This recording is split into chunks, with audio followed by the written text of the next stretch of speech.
ଶ୍ରୀମଦ୍ଭାଗବତ ପ୍ରଥମ ସ୍କନ୍ଦ ନବମ ଅଧ୍ୟାୟ। ସୁତ ଉବାଚ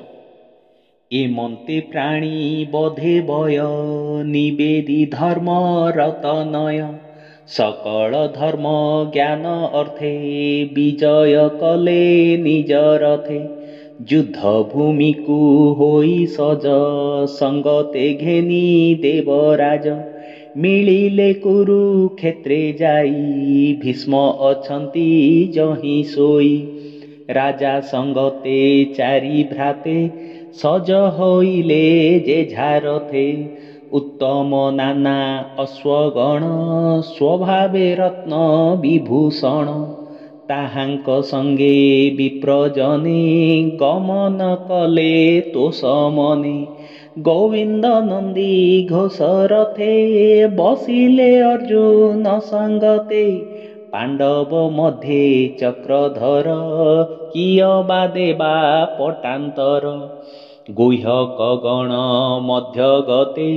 କୁବେର ପ୍ରକାଶ ଯେ ମନ୍ତେ ଏମନ୍ତେ କୁରୁକ୍ଷେତ୍ର ଗଲେ ପାଣ୍ଡବେ ଗୋବିନ୍ଦଙ୍କ ତୁଲେ ସରଶୟନେ ଗଙ୍ଗା ସୁତ ଦେଖିବା ଅର୍ଥେ ଉପଗତ ଅବନୀ ପୃଷ୍ଠେ ମୋହଗତ କିବା ଅମର ଭୂମିଗତ ପାଣ୍ଡବେ ଗୋବିନ୍ଦର ତୁଲେ ଭୀଷ୍ମ ଚରଣେ ପ୍ରଣମିଲେ ବ୍ରାହ୍ମଣେ ମିଳିଲେ ତକ୍ଷଣେ ବ୍ୟାସ ସହିତେ ମୁନିଗଣେ ଅପର ଯେତେ ରାଜ ଋଷି ମିଳିଲେ କୁରୁକ୍ଷେତ୍ରେ ଆସି ପର୍ବତ ନାମେ ମହାଋଷି ଧମ୍ୟ ନାରଦ ତୁଲେ ମିଶି ବାଦରାୟଣ ବୃହଦସ୍ୱ ଭରଦ୍ୱାଜଙ୍କ ସଙ୍ଗେ ଶିଷ୍ୟ ପରମ କ୍ଷତ୍ରୀ ପରଶୁରାମ ବଶିଷ୍ଠ ଇନ୍ଦ୍ର ପ୍ରମଦନ ତ୍ରିଶ ଅସିତ ଗୁଷ୍ୟ ମଦ ଗୌତମ କକ୍ଷୀବାନ ସିଦ୍ଧ ଅତ୍ରି କୌଶିକ ସୁଦର୍ଶନ କଶ୍ୟପ ଅଙ୍ଗିରସ ନାମ ନିର୍ମଳ ଚେତା ବ୍ରହ୍ମଚାରୀ ମିଳିଲେ ଶୁକ ମଧ୍ୟେ କରି ଏମନ୍ତେ ସର୍ବ ମୁନି ଜନେ ମିଳିଲେ ଭୀଷ୍ମ ସନ୍ନିଧାନେ ମୁନିଙ୍କି ସାୟନ୍ତନୁ ସୁତ ଶୟନେ କଲେ ପ୍ରଣିପାତ ଧର୍ମଜ୍ଞ ଗଙ୍ଗାର କୁମର ଯେ ଦେଶାଚାର ସତକାର ତେଣୁ ପୂଜିଲେ ଏକେ ଏକେ ମୁନିଙ୍କି ଦୃଢ଼ ମାନସିକେ ଯେ ହରି ଜଗତ ଈଶ୍ୱର ଅନାତି ଧର୍ମ ନିରାକାର କୃଷ୍ଣଙ୍କୁ ହୃଦୟରେ ବସାଇ ପୂଜିଲେ ଦୃଢ଼ ଚିତ୍ତ ହୋଇ ପ୍ରେମେ ବିନୟ ଭାବ ହୋଇ ନିକଟେ ଥିବା ପଞ୍ଚ ଭାଇ ପାଣ୍ଡୁପୁତ୍ରଙ୍କୁ ଦୟା ଚିତ୍ତେ ଭାବେ ବୋଲନ୍ତି ଅଶ୍ରୁ ନେତ୍ରେ ଭୀଷ୍ମ କହନ୍ତି ଦୟା ମନେ ସକଳ ମୁନି ଅବଧାନେ। ଭୀଷ୍ମ ଉବାଚ ଏ ବଡ଼ କଷ୍ଟ ମୋର ଚିତେ ଏ ପାଞ୍ଚ ଭାଇ କୁନ୍ତି ସୁତେ ବନେ ବଞ୍ଚିଲେ କଷ୍ଟ କର୍ମେ ଜୀବନ ପୋଷି ବିପ୍ର ଧର୍ମେ ଯେଣୁ ଗୋବିନ୍ଦ ଆଶ୍ରେ ଥିଲେ ଅନେକ ସଙ୍କଟୁ ତରିଲେ ସ୍ୱାମୀ ମରଣେ କୁନ୍ତି ସାଧୁ ସ୍ୱଭାବେ ବାଳ କୁଳବଧୂ ପୁତ୍ରଙ୍କ ତୁଲେ ବହୁ କ୍ଲେଶେ ଦୁଃଖେ ବଞ୍ଚିଲେ ବନବାସେ କାଳର ବଶ ଏ ଜଗତ ପ୍ରାଣୀ ଏ କାଳର ଆୟତ ସେ କାଳ ବସେ ସର୍ବେ ଚଳି ପବନେ ଯେହ୍ନେ ଘନାବଳି ଯେ କୂଳେ ରାଜା ଧର୍ମସୂତ ରକ୍ଷକ ଭୀମ ଗଦା ହସ୍ତ ଅର୍ଜୁନ ଯହିଁ ଧନୁ ଧରେ ଯହିଁ ଗୋବିନ୍ଦ ରକ୍ଷା କରେ ସେ କୂଳେ ପଡ଼ଇ ବିପତ୍ତି ଏମନ୍ତ ବିଧାତାର ଗତି କେ ଜାଣିପାରେ ଏହା ଚିନ୍ତି ଯହିଁ ପଣ୍ଡିତେ ଭ୍ରମେ ଯାନ୍ତି ସଂସାର କର୍ମର ଆୟତ ଏହା ତୁ ଜାଣ କୁନ୍ତି ସୁତ ଏଣୁ ତୁ କିଛି ହୀନ ଭାଳ ଅନାଥ ପ୍ରଜା ଏବେ ପାଳ ଦେଖ ଏ ଆଦି ନାରାୟଣ ଜଗତ ପରମ କାରଣ ମାୟାରେ ଲୋକ ମନ ହରି ଯାଦବ ବଂଶେ ଅବତରି ଏହାର ଅନୁଭାବ ଗତି ଅଥବା ଜାଣେ ପଶୁପତି ନାରଦ ଜାଣେ ଭାବ ଘେନି କିବା କପିଳା ମହାମୁନି ତ୍ରିକୃଷ୍ଣ ମହିମା ନ ଜାଣି ମାତୁଳ ସୁତ ପ୍ରାୟମଣି ପ୍ରିୟ ସୁହୃଦ ମିତ୍ର ପରି ସଚିବ ବୁଦ୍ଧି କିଆଚରି ଏହାଙ୍କୁ ଦୈତ୍ୟରେ ନିଯୋଗୀ ପେଶିଲୁ ପଞ୍ଚ ଗ୍ରାମ ମାଗି ବାନ୍ଧବ ପ୍ରାୟେ ସ୍ନେହ କରି ରଥେ ସାରଥି ପଣେ ବରି ଯହୁଁ ଏ ପ୍ରଭୁ ଭାବଗ୍ରାହୀ ସ୍ୱଭାବେ ପର ନାହିଁ ଏଣୁ ତା ଉଚ୍ଚ ନିଚ କର୍ମ ଯଜ୍ଞ ଅଯଜ୍ଞ ସବୁ ସମ ଏଥାଇ ଭକତଙ୍କ ହିତେ ଦେଖ ମୋ ଭାଗ୍ୟର ଆୟତେ ଜୀବନ ଛାଡ଼ିବାର କାଳେ ମିଳିଲା ସର ଶଯ୍ୟା ତଳେ ଯାର ଚରଣ ଭକ୍ତି ବଳେ ନିଶ୍ଚଳ ମନେ ଅନ୍ତକାଳେ ତୁଣ୍ଡେ ଯେ ନାମ ଉଚ୍ଚାରନ୍ତି ପରମ ପଦେ ସେ ମିଶନ୍ତି କର୍ମ ବାସନା ଯାଇ ଦୂର ଏମନ୍ତ ମହିମା ଯାହାର ସେ ଦେବ ଦେବ ଭଗବାନ ଭାବେ ଜାଣିଲେ ମୋର ମନ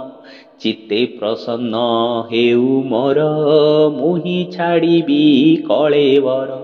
ପ୍ରଫୁଲ୍ଲ କମଳ ଲୋଚନ ସୁନ୍ଦର ହର୍ଷିତ ବଦନ ଚକ୍ର ସହିତେ ମହାବାହୁ ସେ ମୋର ଧ୍ୟାନ ପଥେ ରହୁ ସୁତ ଉବାଚ ଭୀଷ୍ମ ବଚନ କର୍ଣ୍ଣେ ଶୁଣି ଧର୍ମ ନନ୍ଦନ ମନେ ଗୁଣି ଭୀଷ୍ମ କୁଶର ତଳ୍ପେ ଚାହିଁ କର ଯୁଗଳ ଶିରେ ଦେଇ ବିବିଧ ଧର୍ମ ପଚାରିଲେ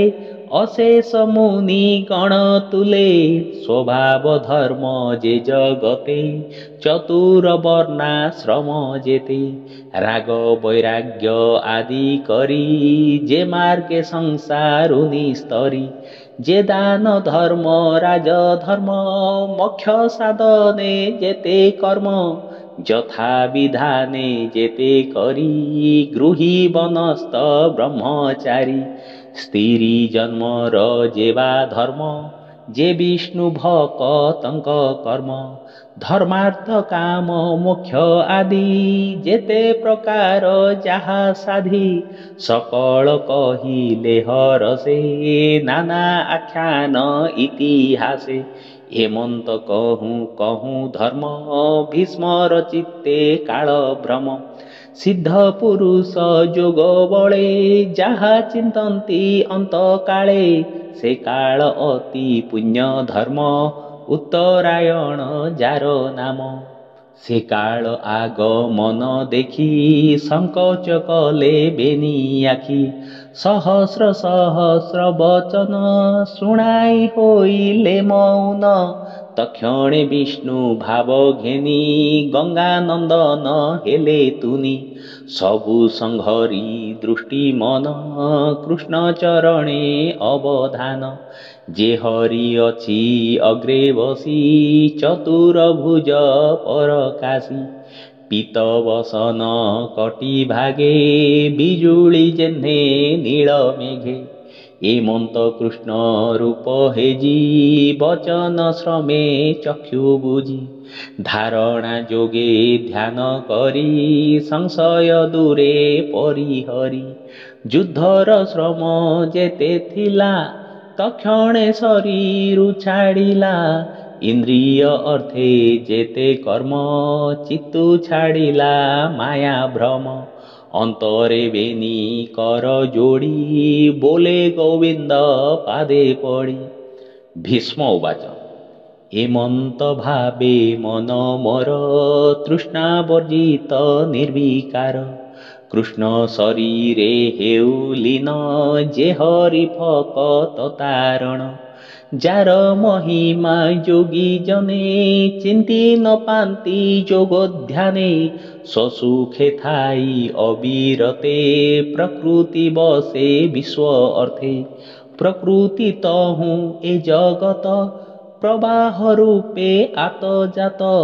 ତମାଳ ପତ୍ର ପ୍ରାୟ ବର୍ଣ୍ଣ ଯେ ରୂପେ ମୋହେ ତ୍ରିଭୁବନ ପିତ ବସନ କୋଟି ସୋହେ ପ୍ରକାଶେ ରବି ରଶ୍ମି ପ୍ରାୟ ଅଳକା ଆବୃତ କପଳ ବିରାଜେ ବଦନ କମଳ ଅର୍ଜୁନ ସଖା ପାଦ ତଳେ ମୋ ଚିତ୍ତ ରହୁ ସୁନିଶ୍ଚଳେ ସଂଗ୍ରାମେ ଅଶ୍ପ ଧୂଳିକାଏ ଶିର ବଦନ ଧୂମ୍ର ପ୍ରାୟ ବିରାଜେ ସ୍ୱେଦ କଣା ଅଙ୍ଗେ ବିବିଧ ଅଳଙ୍କାର ରଙ୍ଗେ ମୋହର ତୀକ୍ଷ୍ଣ ବାଣ ପନ୍ତି ଯାର କବଚେ ଝଲକନ୍ତି ସେ ରୂପେ ପଶୁ ମୋର ପ୍ରାଣ ଏ ଭବ ଜଳୁ ପରିତ୍ରାଣ ଯେ ହରି ଅର୍ଜୁନ ବଚନେ ରଥ ନିବେଶୀ ମଧ୍ୟସ୍ଥାନେ ଅନାଇ କଟାକ୍ଷ ଲୋଚନେ ଆୟୁଷ ହରେ ପରସନ୍ନେ ତାର ଚରଣେ ମନ ଚିନ୍ତି ନିରତେ ହେଉ ମୋର ପ୍ରୀତି ଯୁଦ୍ଧର ଅର୍ତେ କୋପ ଭରି ସକଳ ବୀରେ ଶସ୍ତ୍ର ଧରି ସମରେ ଦେଖି ବନ୍ଧୁ ଜନ ଦୟାରେ ନ ଯୁଝେ ଅର୍ଜୁନ ମାୟାରେ ତାର ମନ ମୋହି ଅନେକ ଆତ୍ମ ବିଦ୍ୟା କହି ତାହାର କୁମତି ହରିଲା ଛଳେ ସମସ୍ତ ସଂହାରିଲା ତାର ଚରଣେ ମୋର ମତି ନିଶ୍ଚଳେ ହେଉ ଆତ୍ମରତି ମୋହର ତୁଲେ ସତ୍ୟ କଲା ଶସ୍ତ୍ର ନ ଧରି ବିବୋଇଲା ମୋହର ତୀକ୍ଷ୍ଣ ବାଣେ କୋପି ମୋହ ବଚନେ ସତ୍ୟ ସ୍ଥାପି ତକ୍ଷଣେ ଚକ୍ର ଘେନି ହସ୍ତେ ରଥୁ ଧାଇଲା ଭୂମି ଗତେ ସ୍ୱଧର୍ମ ସମର ଉପେକ୍ଷୀ ସିଂହ ଯେ ସନ ଗଜ ଦେଖି ଧାମନ୍ତେ ଅବନି କମ୍ପିଲା ଉତ୍ତରୀ କନ୍ଧୁ ଉଡ଼ିଗଲା ଚକ୍ର ଉଞ୍ଚାଇ ମହାକୋପେ ମିଳିଲା ମୋହର ସମୀପେ ବିଶୀର୍ଣ୍ଣ କଲି ସେହ୍ନି ଅଙ୍ଗେ ଦେଖି ଧାଇଲା ଅତି ବେଗେ ରୁଧିର ଭୂଷଣ ଶରୀରେ ଭୂମି କମ୍ପଇ ପାଦ ଭରି ହରିବା ପାଇଁ ମୋର ପ୍ରାଣ ମୁଁ ଏବେ ପଶିଲି ଶରଣ ବିଜୟ ରଥେ ଯେ ସାରଥି ରଥ ଆରୋହୀ ଶୁଭ ଚିନ୍ତି ହୟଙ୍କ ରଶ୍ମି ଯେହୁ ଧରେ ସେ ରୂପେ ମନ ରହୁ ସ୍ଥିରେ ସଂଗ୍ରାମ କରି ଯେତେ ମଲେ ତା ମୁଖ ଦେଖି ତରି ଗଲେ ଏବେ ମୋହର ଅନ୍ତକାଳେ ମୋ ଚିତ୍ତର ମୁଁ ତାପୟରେ ଗୋପନଗରୀ ବୃନ୍ଦାବନେ ରାସ ଉତ୍ସବେ ଗୋପୀଜନେ ଲଳିତ ଗତି ସୁବିଳାସ ମନଜ୍ଞ ଦୃଷ୍ଟି ମନ୍ଦହାସ ଯାହାର ସଙ୍ଗେ ଭାବ କରି ଗୋପୀଏ ଭବୁ ଗଲେ ତରି ଧର୍ମ ନନ୍ଦନ ଯଜ୍ଞ କାଳେ ଋଷି ବ୍ରାହ୍ମଣ ରାଜା ମେଳେ ଯାହାର ପାଦେ ଅର୍ଘ୍ୟ ଦେଇ ସୁଖେ ସୁନ୍ଦର ମୁଖ ଚାହିଁ ସକଳେ ଗଲେ ମୋକ୍ଷ ମାର୍ଗେ ସେ ଏବେ ଦିଶେ ମୋର ଆଗେ ନିର୍ମଳ ଆତ୍ମା ରୂପ ହୋଇ ପ୍ରାଣୀଙ୍କ ହୃଦେ ଯେ ବସଇ ଯେ ରୂପେ ଦୃଷ୍ଟି ଭେଦେ ରବି ଅନେକ ବୋଲି ଅନୁଭବୀ ସେ ହରି ପାଦ ଯୁଗେ ଭଜି ପଶିଲି ଭବ ମୋହ ତେଜି ସୁତୋବାଚ ଏମନ୍ତେ ଗୋବିନ୍ଦ ବିଷये ମନ ବଚନ ଦୃଷ୍ଟି ଦେହେ ଆତ୍ମାରେ ଆତ୍ମା ସ୍ଥିର କରି ପବନେ ପବନ ସଂହରି ଦେଖନ୍ତି ସୁର ନର ମୁନି ଗଙ୍ଗା ନନ୍ଦନ ହେଲେ ତୁନି ଶରୀର ତେଜି ଭାବ ମୋହି ପଶିଲେ ଗୋବିନ୍ଦର ଦେହେ ଭୀଷ୍ମ ମରଣ ଦେଖି ଭଲେ ଯେଅ ବାଥିଲେ କୃଷ୍ଣ ତୁଲେ ମୌନେ ବସିଲେ ସମସ୍ତେ